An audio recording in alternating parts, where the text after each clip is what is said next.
So you probably wonder what we are here for. Well, we are here for doing some exercise on yawning and stretching. What? Yawning and stretching? Yeah. Yawning and stretching is probably one of the most important movements that we do throughout the day.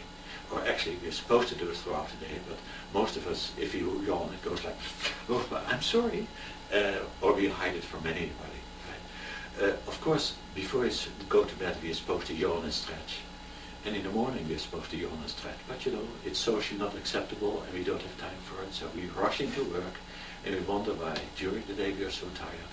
And when we go to bed we are so tired and we wonder why we cannot sleep and we wonder why we cannot wake up. Okay.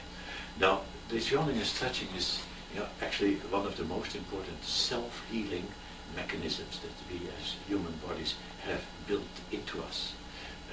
We've all seen cats yawn and stretch. We've seen dogs doing it. You may even have seen chickens do it and all kinds of other animals.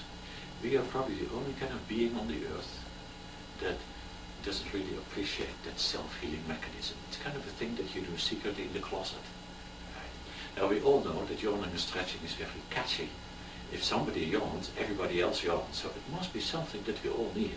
Otherwise we wouldn't be doing it. All right, okay. Yawning and stretching, the most important thing of yawning and stretching is it actually revitalizes our lymph system, our lymphatic system. And as most of us live a sedentary life, we sit all the time, we don't move so much anymore. I know we should, right, but we don't, right? So therefore, most people's lymph system or our autoimmune system is kind of slow. And that's why we get all kinds of sicknesses, diseases, cancer, etc., etc. We have many people with fibromyalgia, chronic fatigue syndrome, and I'm not saying that this is kind of a miraculous cure, but this is what the body can do to heal itself.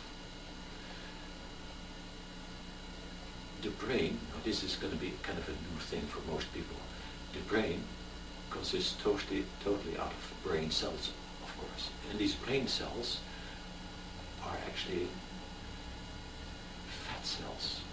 Those fat cells are actually built out of cholesterol. Hey, isn't it funny?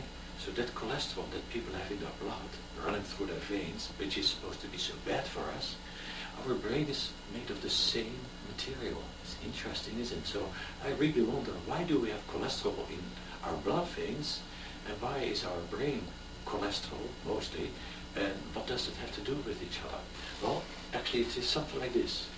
Let's say you live a normal life, a normal, good life, and everything goes hunky-dory, nothing really, no big stresses and so on. You probably sleep well, you exercise well, you eat well, you have a good shape and all that. Well, in that case, and you do all your movements, in that case your lymphatic system is okay, your blood system is okay, your nervous system is okay, your muscles, everything works all right. In that case also, the brain rejuvenates itself by itself.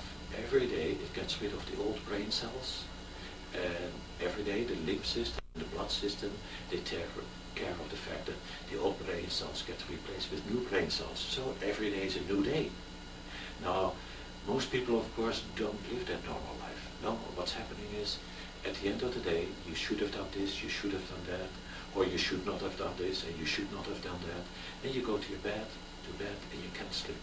And those thoughts go around and around the surface in your brain. Actually, you could almost say that those fat cells, so for people that are not so happy, people that feel depressed, people that have traumatized, people that have been prevented to live the life they like to live, let's say you want to be joyful and playful, and you know how hard it is to do that in the world. People hold you, cut it back, Well, when that happens, those brain cells, they don't get replaced anymore. In the first place, we don't yawn and stretch anymore. The circulation of the whole system doesn't work too well anymore, and those brain cells just sit there. You could almost say those cells go bad. It's almost like oil that goes rancid. Now, in the 18th century, in Europe, when they started to do anatomy, they actually started taking people apart, so to say, to find out what the internal organs were like. And they found out that people that, like criminals, or people that were mentally not totally right, when they opened up their head and they took out the brain, they found out that the brain didn't smell so right. It kind of smelled rancid. So think of it this way. If you're not living a very happy, open, joyful life, you could almost say your brain has gone bad. Now that is what makes us forget to sleep well. That is what makes us forget to live well. So because those brain cells don't get reworked, they kind of turn rancid, and then those thoughts that are connected with those brain cells go around and around and around these circles in our head. It keeps us awake. So wouldn't it be nice if you could get rid of those old brain cells? Well, okay, we're gonna do that.